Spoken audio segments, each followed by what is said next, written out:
Welcome to Beyond the Rings. Pour something dark, because tonight we're going down into Khazad-dûm, and we're not doing the tourist version of this story. Everyone knows the shape of it. Gandalf, a bridge, a whip, you shall not pass, a long fall into fire. Fine, that's the postcard. Tonight we're asking what the text actually says the Balrog was doing down there, what it is, cosmologically, structurally, and why the single most famous monster fight in the Legendarium is built almost entirely out of things Tolkien refused to confirm. Start with the line everyone quotes and nobody reads carefully. The narrator, watching through Gandalf and the company's eyes as the Balrog crosses the chamber, says its darkness seemed to reach out like two vast wings. Seemed to. That's not a throwaway word. That's the whole trick. Tolkien does this exact move 3 other times in the book, with 3 other monsters. The Watcher in the water outside the West Gate is never described with a body plan, just tentacles and a green light in its eyes, and the company's terror. Tom Bombadil, the oldest riddle in the Legendarium, gets no metaphysical explanation at all, just a refusal to be pinned down that Tolkien maintained in letters for decades. Shelob is described mostly through smell and darkness and the sensation of being watched. Tolkien's horror doesn't come from anatomy, it comes from the withholding of anatomy. He understood, instinctively and I think deliberately, that a monster you can fully picture is a monster you've already tamed. The moment you know exactly what it looks like, you know exactly what it can do to you, and the fear becomes manageable, quantifiable, something you can plan around. A monster you can't fully picture stays a monster forever. So when the film needed the Balrog to physically fly, to chase Gandalf down a stone stair, and later, in the extended material around Barador's foundations, to serve as a spectacle set piece, Jackson's team had to commit. They had to pick an answer, and the answer they picked, big, leathery, unambiguously winged, unambiguously capable of flight, closed a debate that fandom had been having since the paperback era, and that Tolkien himself never wanted closed. Go read the correspondence around this if you haven't. There are essays worth of Tolkien society argument over exactly this line, and the honest answer, the answer Tolkien would probably have given if you cornered him with a pint in his hand, is that it doesn't matter, that the ambiguity is the point, that seemed to is doing exactly what he wanted it to do. The film isn't wrong to make a choice. A moving image demands a choice in a way prose doesn't, but let's not pretend the choice was neutral. It resolved a monster Tolkien built specifically to resist resolution. And it's worth saying, because someone in the comments always brings this up, that the No Wings camp does have physical evidence on its side, not just vibes. Gandalf and the Balrog fight their way up a narrow spiral stair carved into the mountain, and later they claw their way up a sheer rock face on Zirashigil together, a fall and a climb that only makes sense as a physical struggle between 2 bodies grappling on stone. If this creature could simply fly, most of that sequence becomes redundant. Why claw up a mountainside when you could just lift off? That's the strongest textual argument for the wings being nothing more than shadow given shape by fear, exactly the way the narration frames it. Rings of power, for what it's worth, ducked the whole argument by giving us Balrogs, plural, in flashback, mostly on the ground, mostly implied through fire and silhouette rather than shown in full, which if nothing else tells you the show's writers knew this was a live grenade in fandom and declined to pick it up. Smart, for once. Now, why is there only one of these things left? This is where people's imaginations run wild, because in the popular consciousness, Moria feels like it should be crawling with Balrogs. Big evil mine, big evil monster, seems proportional. But Tolkien was explicit about this, and it's one of the most quoted lines from his letters for a reason. In a 1954 letter to Naomi Mitchison, he lays out, almost defensively, the population math of his own cosmology.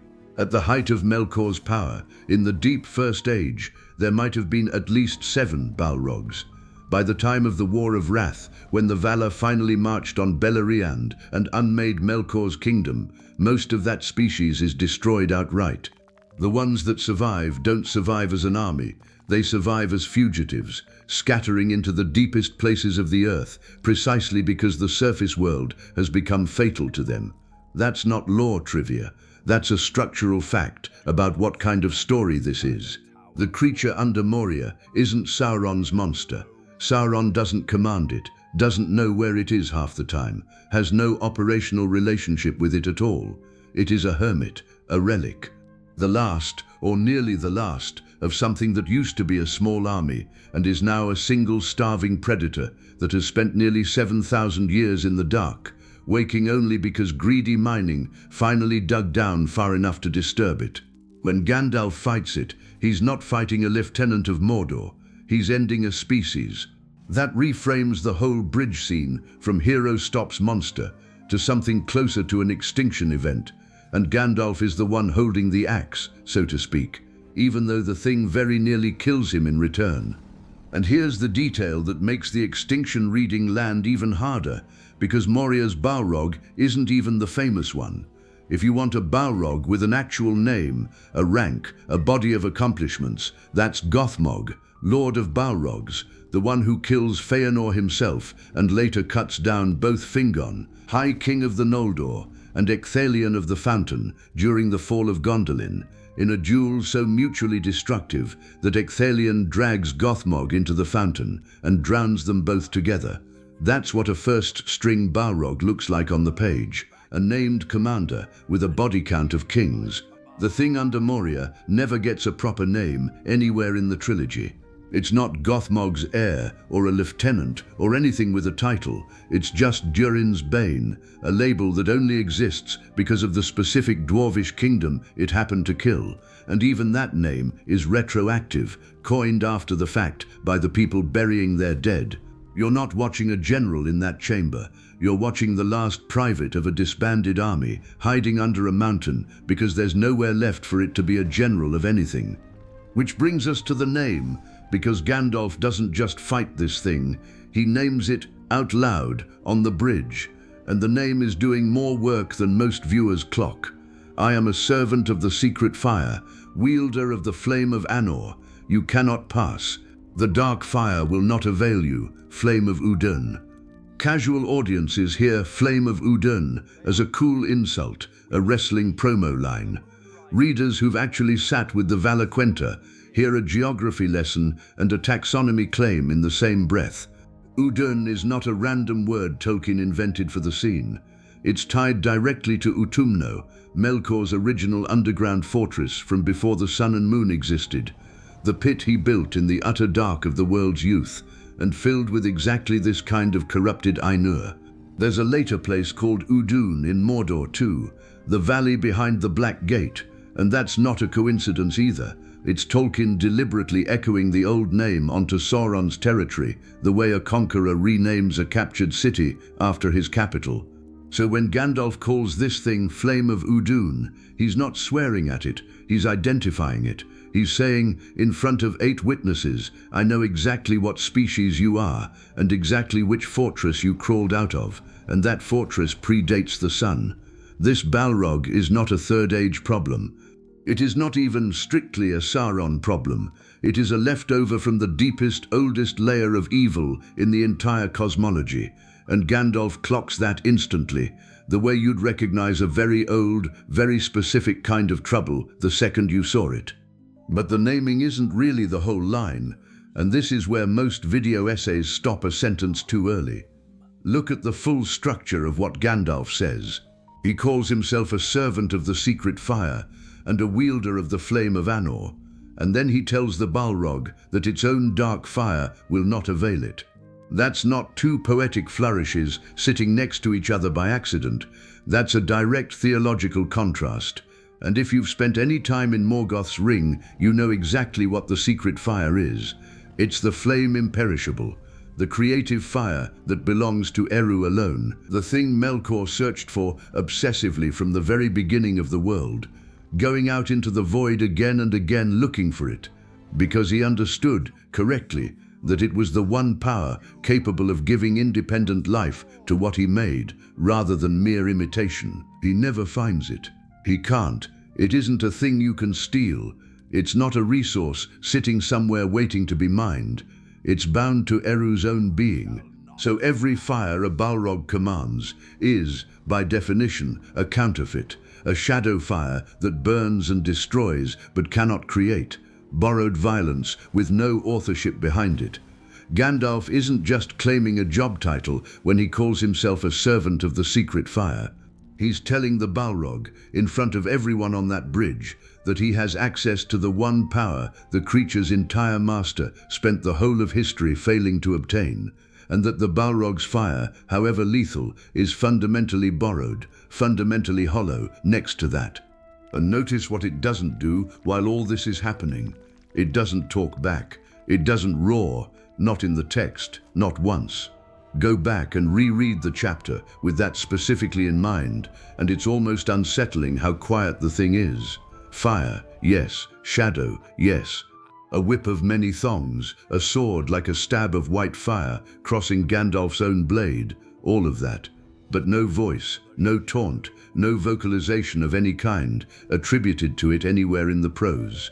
That silence is completely consistent with how Tolkien treats his genuinely old evils across the whole legendarium. Ungoliant never negotiates, she consumes. The Watcher in the water doesn't communicate, it grabs. Shelob is pure appetite, with no dialogue whatsoever.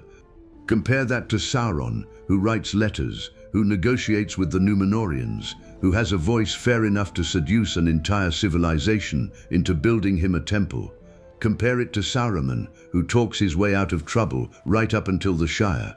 Voice, in Tolkien's moral architecture, implies a mind you can reason with, bargain with, maybe even redeem. These oldest, most thoroughly corrupted things don't get a voice because Tolkien isn't interested in negotiating with them either, on the page. They are meant to be beyond that. The film gives its Balrog a guttural, very audible roar as it emerges. And look, on a purely cinematic level, sure, silence doesn't always read on a movie screen the way it reads in prose. But it trades away something specific and deliberate, the dread of an intelligence. And it clearly has intelligence, using a whip and a sword like a trained warrior that doesn't need to say a single word to you because it has absolutely nothing to negotiate. There's a useful comparison here in Sauron's own history, because he didn't start out silent, back when he still had a body he cared to keep pretty. In the Second Age, he walks among men and elves as Annatar, Lord of Gifts, fair to look on and persuasive enough to talk the elven smiths of Eregion into forging the rings of power, with him standing right there in the workshop. That's the genuinely terrifying version of Sauron, the one with a voice worth being afraid of.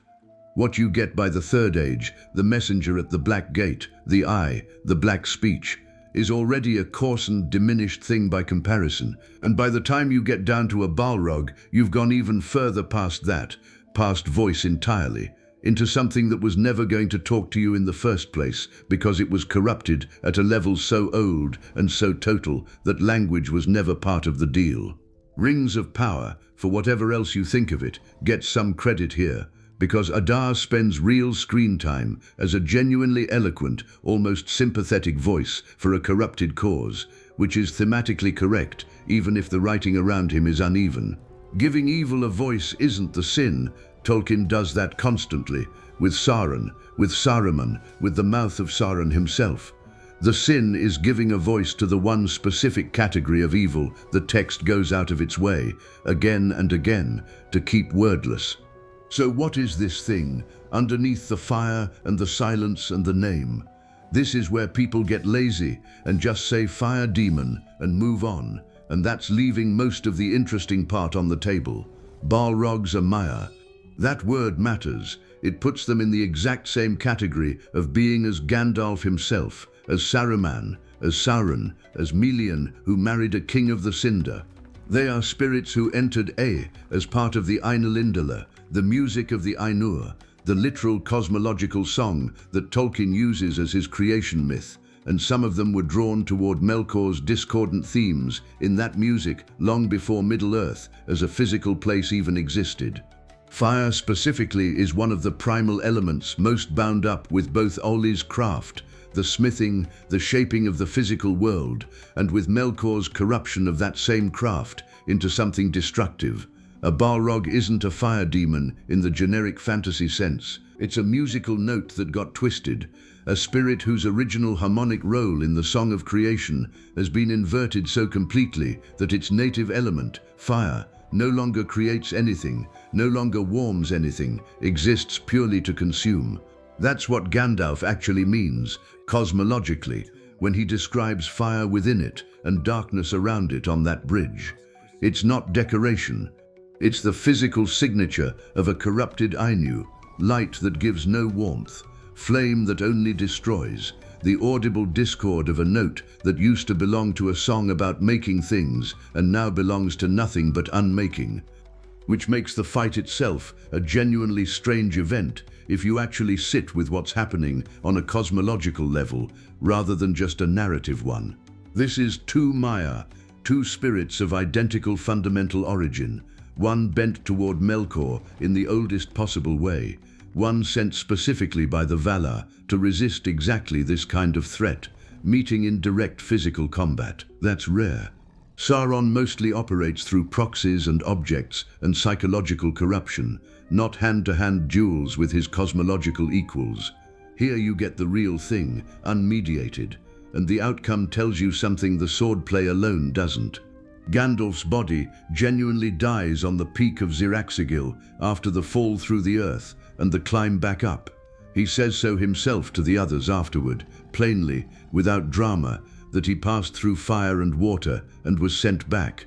Sent back by whom is the key detail, because it's not something Gandalf does for himself. Tolkien is explicit in his letters, especially to Robert Murray, that this is an act of grace from a power above and outside Middle-earth entirely, a resurrection that is categorically denied to every man and every elf in this legendarium, no matter how noble, no matter how many songs get written about them afterward. So the duel isn't ultimately decided by who swings the better sword. It's decided by the fact that one combatant is operating under the sanction and protection of the Valar, with a metaphysical safety net attached to his mission, and the other is a fugitive spirit who burned that safety net away for himself millennia ago and has nothing but his own fire and darkness to fall back on. Same category of being, radically different cosmological standing, and that gap is what actually wins the fight. But there's a wrinkle here that makes Gandalf's near-death genuinely earned rather than a foregone conclusion, and it's in the essay on the Istari in Unfinished Tales. The wizards weren't sent to Middle-earth at full Maya power. They were sent deliberately incarnated, constrained into old men's bodies, weakened and limited on purpose so they'd have to persuade rather than dominate, so they'd lead by example instead of simply overpowering evil the way a Valar or an unconstrained Maya could. That's precisely why Saruman's fall is such a betrayal. He starts using tools and devices and raw force in ways the mission explicitly forbade. It also means that when Gandalf the Grey goes toe-to-toe with an uncorrupted, unconstrained Balrog on that bridge, he is fighting, quite literally, with one hand tied behind his back by his own order's charter, against something operating at full native strength with nothing holding it back. He very nearly loses. Of course he nearly loses. The fight was never fair to begin with, and that's exactly why what happens afterward matters so much. Gandalf doesn't come back as Gandalf the Grey. He comes back as Gandalf the White, sent back with the leash removed, explicitly more powerful than before, which tells you the Valar looked at what that bridge cost him and decided the constraint had done its job and could be lifted. The film gives you the fall and the return, but very rarely sits with the fact that the version of Gandalf who dies on that mountain was by design playing on hard mode the entire time. Now step back from the metaphysics for a second and go look at why the thing woke up at all, because this is the part the film compresses into basically one Gimli line over a skeleton pit, and the book gives you something with a lot more weight and, frankly, a lot more tragedy to it. Appendix A tells the story properly. The dwarves of Khazad-dûm dig deeper and deeper under the mountain, chasing mithril, the one metal in all of Middle-earth, valuable enough to justify the risk, and they know, on some level, that they're pushing past every sane boundary to get it. This isn't an accident, isn't bad luck, isn't stumbling into something unknowable. It's generations of craft lust, a slow, compounding, very dwarvish pride in going one level deeper than anyone else dared, that finally breaks through into the one place in the mountain that should have stayed sealed forever. If that structure of the story sounds familiar, it should. It's the same moral shape as the Feanorian tragedy, a people whose greatest virtue, their craft, their skill, their refusal to settle for less than the finest thing achievable, curdles into the exact flaw that destroys them. Durin's Bane isn't really a story about bad luck striking a great kingdom. It's a story about a kingdom that dug its own grave, one beautiful vein of ore at a time, fully capable of stopping and choosing not to, right up until it was too late to choose anything at all. And the book doesn't let that tragedy end with the original catastrophe either, which is another thing the film flattens by pushing it into backstory instead of living inside it. Centuries later, Balin leads a colony of dwarves back into Khazad-dûm, trying to reclaim it, and they last 5 years before the same thing that killed their ancestors kills them too. And we know almost the entire shape of that second collapse because the Fellowship finds it written down. The Book of Mzabul, torn and burned and stabbed clean through in places, sits in Balin's tomb in the Chamber of Mzabul, and Gandalf reads fragments of it aloud. The drums, the words "they are coming," the last entry cutting off mid-thought. That's not just an atmospheric prop for the film to flash on screen for 2 seconds while arrows fly. It's a second generation of dwarves making exactly the same wager their ancestors made, walking back into a tomb they knew was a tomb because the promise of what Khazad-dûm used to be was worth the risk to them, and losing again, in writing, in real time, with the pen apparently still in the last scribe's hand when it happened. So put the whole thing back together, because that's really what tonight is about, not just cataloguing trivia, but seeing how it locks together. You've got a creature whose exact physical shape Tolkien deliberately refuses to confirm, because ambiguity is scarier than anatomy. You've got a species reduced by the letters themselves, from a small army to a single hunted survivor, meaning the fight on the bridge is closer to an extinction event than a skirmish. You've got a name, Flame of Udun, that locates this specific survivor in the oldest pre-solar layer of the cosmology, older than Sauron, older than the Ring, older than the sun itself. You've got a total, deliberate silence from the creature that puts it in the same category as Ungoliant and Shelob, things too far gone to even be worth talking to. You've got a theological explanation for what the fire actually is, a corrupted note in the literal music of creation, not a special effect. You've got a duel that's ultimately decided by grace and cosmological sanction rather than swordsmanship, which is the entire reason Gandalf comes back and the Balrog doesn't. And you've got a kingdom of dwarves whose downfall was never bad luck, it was pride wearing the mask of craftsmanship, generation after generation, until the mountain finally answered back. And step back one more level and you'll notice this whole episode is actually a smaller version of a theme that runs through the entire legendarium, which is diminishment, decline, the sense that every age is a fainter copy of the one before it. The elves fade, the great works of the Noldor are lost or drowned, Númenor sinks. The Istari arrive constrained, quietly, because the days of Valar physically marching to war are over. And Balrogs, once at least 7 strong under a Dark Lord who commanded armies that could threaten the Valar themselves, end their story as a single starving thing hiding in a hole, killed almost by accident by miners who wanted a shinier metal for their armor. Tolkien wasn't writing a monster of the week universe. He was writing a very long, very sad decrescendo, and Durin's Bane is one of the last, loudest notes in that decrescendo, before the music mostly goes quiet for good. The film understands the spectacle of that decrescendo perfectly. It just doesn't have the runtime, or frankly the interest, in the theology underneath it, and that's the entire gap this channel exists to fill.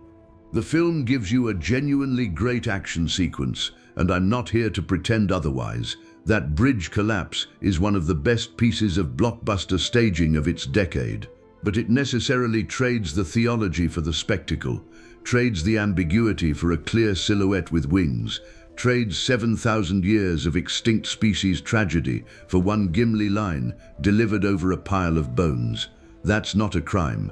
Adaptation always trades something, but it's worth knowing exactly what got left on the cutting room floor, because what got left behind is most of what makes this specific monster, out of every monster in the Legendarium, the one that actually terrified Tolkien's original readers the most.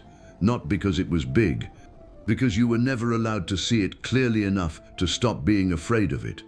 That's the Balrog under Moria, book against movie, cosmology against spectacle. If you've got a different reading of the wings line, or you think I'm being too hard on the film, the comments are open, and I genuinely want the argument.